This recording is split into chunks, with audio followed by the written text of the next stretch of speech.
GFML-jevci. Klepet z bivšimi dijaki Gimnazije Franca Miklošiča Ljutomer.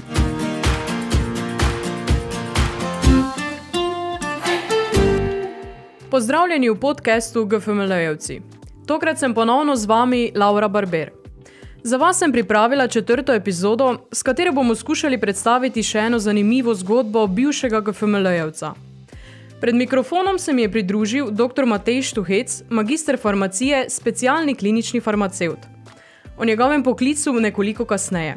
Najprej pa bova obudila spomine na gimnazijske dni. Pozdravljeni! Kakšni občutki so vas preplavili, ko ste po toliko letih prestopili prag te šole? Kako je ponovno stopati po šolskih hodnikih? Lep pozdrav najprej vsem skupaj. Moram reči, da imam kar lepe občutke, tako kot vedno, ko sem prišel sem v gimnazijo. Namreč sem kar velikokrat prihajal tudi po koncu mojega izobraževanja tukaj. Večkrat so me tudi že gostili dijaki pa učitelji, tako da sem vse skozi stiku z gimnazijo in vedno imam lepe spomine na gimnazijska leta. Super.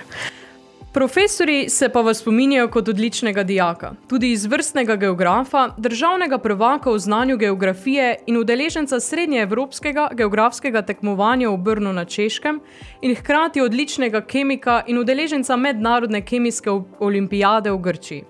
Kakšne spomine imate na ta doživetja? To so bila ena najlepših doživetij mojih dijaških let. Najprej smo uspeli iz gimnazije Franca Miklošiča postati državni prvak iz geografije kot takšni in potem seveda tudi sem sam uspel uspešno zastopati gimnazijo in tudi Slovenijo na evropskem tekmovanju v Brnu, tako da smo kar Slovenci odnesli veliko lepih rezultatov in na vse zadnje sem v eni disciplini tudi uspel zmagati. Kar se tiče kemije, olimpijada je bila v Atenah, spomnim se, da je takrat bilo zelo lepo, sončno v Atenah, Grčija je bila zelo lepa, veliko smo vedeli iz antične zgodovine, tako da me je Grčija vedno zanimala. Tam nažalost nisem uspel dobiti medalje, ampak sem bil tudi med boljšimi iz tega dela Evrope. Tako da zelo lepi spomini, veliko so mi dale te olimpijade, predvsem kasneje za moj študij in pa ob študijske dejavnosti. Katere predmete ste imeli poleg geografije in kemije najraje in zakaj? Najraje sem imel, kot ste že omenili, prve vrsti geografijo, nato kemijo, sledila je zgodovina in pa fizika. Zelo sem imel rad te predmete zato, ker se me zelo zanimala zgodovina. Že iz osnovne šole sem veliko tekmoval, tudi bil na raznih tekmovanjih. Kemija pa zato, ker je bila zelo uporabna, tako eksperimentalna, kot tudi v vsakodnevnem življenju, pa seveda tudi fizika in matematika, ki sta neki bazični znanosti, sem jih tudi imel zelo rad. Kako pa je bilo hoditi na šoli, kjer je poučevala mama? Se spomnite kakšnega dogodka povezanega z njo ali sta ločila vajni zasebni in šolski poti? Moram reči, da ni bilo nobenih težav, ni bilo nobenih problemov. Le en problem je bil takrat, da so bile redovalnice še v fizični obliki in seveda je izvedela ocene, še preden sem uspel doma povedati. V srednješolskih letih ste sodelovanjem na ekskurzijah in dijaških izmenjavah obiskali kar nekaj evropskih držav in stkali nova prijateljstva. Še ohranjate stike s kom? Kaj menite, kakšen pomen imajo dijaške izmenjave za mladostnike? Dijaške izmenjave so zelo pomembne, saj dijaki pridobijo izkušnje iz komunikacije, tujih jezikov, ter se seveda veliko naučijo tudi v tujih državah. Tako da jih vsekakor priporočam. Sam imam najlepšo izkušnjo iz izmenjave na Portugalskem, iz kraja Setúbal, v neposredni bližini Lizbone. Z gostitelji imam še danes zelo, zelo lepe povezave, večkrat se slišimo, tudi sam sem bil pogosto v Lizboni kasneje in sem si seveda tudi vzel čas, da smo se ponovno dobili. Potovanja predstavljajo tudi del vaše poklicne poti. Vemo, da ste sodelovali z različnimi agencijami kot licencirani turistični vodič. Pa tudi danes zaradi narave dela potujete na številne mednarodne kongrese v tujino. Ste se prav v srednješolskih letih okužili željo po potovanjih ali je ta obstajala že prej? Moram reči, da je ta obstajala že v osnovni šoli, pa seveda nadaljevala v srednji šoli in na to, ko sem začel študirati farmacijo v Ljubljani, sem takoj opravil izpit za turističnega vodnika, ker sem si to vedno želel in sem rekel, to bom pa jaz delal ob mojem faksu, zahtevnem faksu, pa mogoče tudi kdaj kasneje v življenju. Ni mi žal, to so izjemne izkušnje, saj sem pridobil veliko povezav, izkušenj, ter se tudi veliko naučil, ter seveda videl tudi veliko delov sveta, kot naprimer Severna Koreja, francoska Polinezija, Severna Južna Amerika, Azorski otoki, Zelenovrtski otoki ter dobršen del seveda okoliških evropskih in pa azijskih držav. Obstaja še kakšen kraj na svetu, ki si ga želite obiskati? Imate kakšen seznam krajev, ki bi jih želeli spoznati? Tako je, seveda obstajajo. Zelo si želim obiskati Južnoafriško republiko, potem Mauricius, Reunion, tale del, ki še ga nikoli nisem obiskal, ter seveda Latinsko Ameriko, ki mi še tudi na seznamu manjka.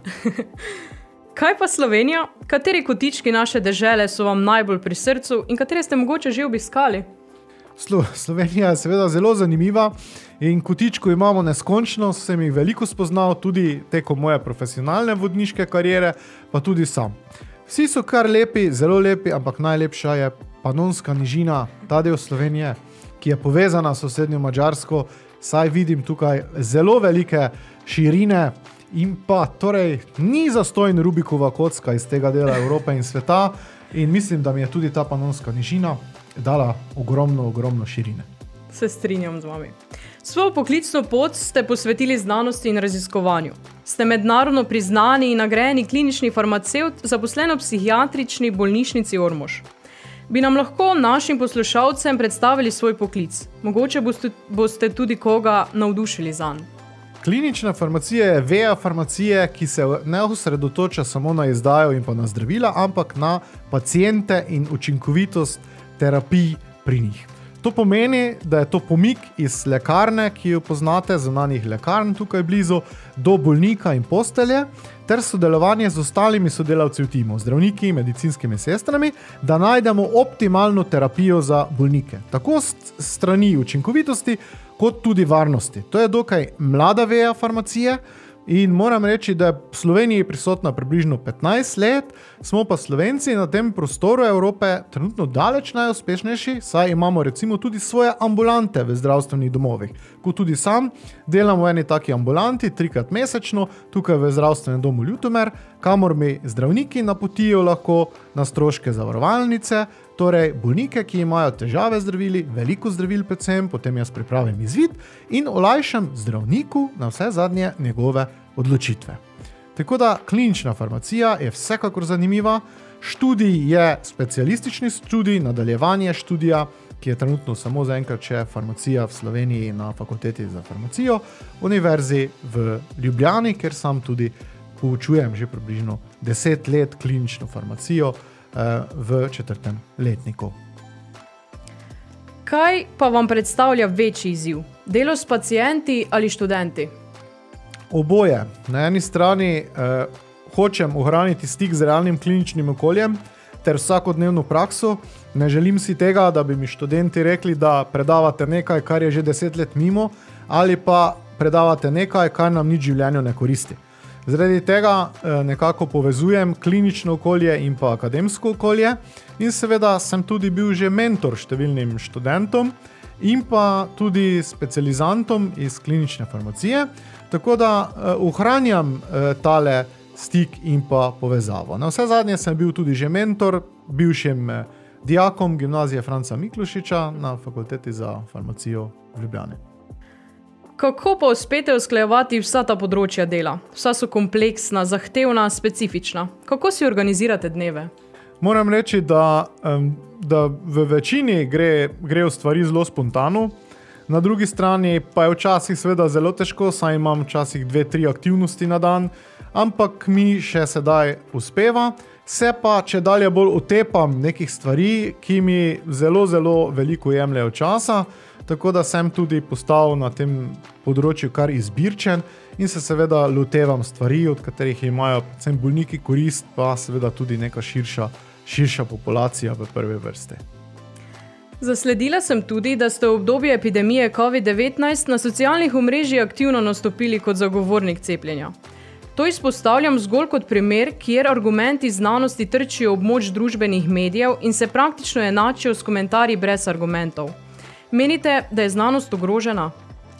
Sam menim, da smo na zelo pomembni preizkušnji ravno na tej točki, saj smo začeli zavračati v dobršni veri znanost, na kateri temelji medicina že več kot 100 let. To je torej na dokazih podkrepljena medicina, ki temelji na tem, če imamo neke močne dokaze, potem seveda tudi najverjetneje bomo to uporabili v praksi.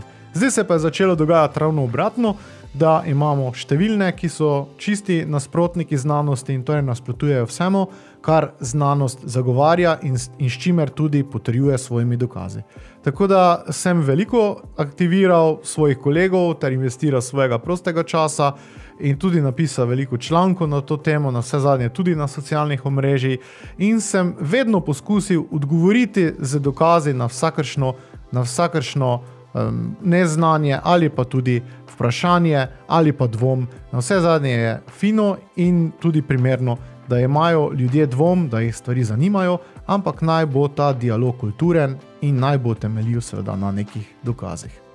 Za na konec pa bi še rada vprašala, kdaj vam ostane še kaj časa za hobije? Nam jih mogoče zaupate? Kaj vas veseli? Najraje imam šport, tako da ob sredah igram s prijatelji košarko že več kot 15 let. Potem tudi kolesarjem, pačkrat sem že šel tudi recimo okoli Blatnega jezera, pa seveda potovanja, za katere se tudi vzamemo čas, vedno, in pa kartanje s prijatelji, pogosto tudi kartamo recimo tako ob vikendih, ter imamo kakšne spomine iz otroštva, tudi še iz gimnazijskih, pa tudi osnovnošolskih let, ker smo vsi tu dokaj blizu Ljutomera trenutno. Tako da, evo, to je kar en široka paleta stvari, ki si jih tudi seveda privoščim v prostem času. Zanimivo. Kaj bi na koncu pogovora sporočili našim poslušalcem, dijakom, staršem, bivšim GFML-jevcem? Zelo pomembno je to, da se zavedamo, da prihajamo iz ene najboljše gimnazije v Sloveniji in da torej smo samozavestni. In vedno in na vsakem koraku, ker ta samozavest nam včasih manjka in zaradi tega mogoče ne dosežemo nekih rezultatov, kot bi sicer dosegli. In spomnim se iz svojih gimnazijskih let, kako smo bili samozavestni, vedno, ko smo prišli na tekmovanje, smo dejansko mislili in pričakovali, da bomo zmagali. In to mislim, da je dobro vodilo tudi kasneje za naprej. Dr. Matej Štuhec, zahvaljujem se vam, da ste si ob natrpanem urniku vzeli čas in nas obiskali v šolskem studiu. Najlepša hvala vam za vabilo in vedno sem pripravljen tudi priti v bodoče, če bo interes vaše strani. Seveda. Želim vam še veliko uspehov na znanstveno-raziskovalnem področju in na novo odkritih poti širom sveta. Dragi poslušalci, vabljeni, da spremljate dogajanje na naši šoli, saj vsak drugi teden pripravljamo radijsko oddajo Glas GFML in vsak mesec podcast GFML-jevci. Na sporedu lokalnih televizij pa lahko vsak mesec zasledite oddajo Aktualno na GFML. Vse te vsebine in tudi današnji pogovor najdete na naši spletni strani www.gfml.si. Za nami je 4. epizoda podcasta GFML-jevci. Se slišimo konec naslednjega meseca. Adijo!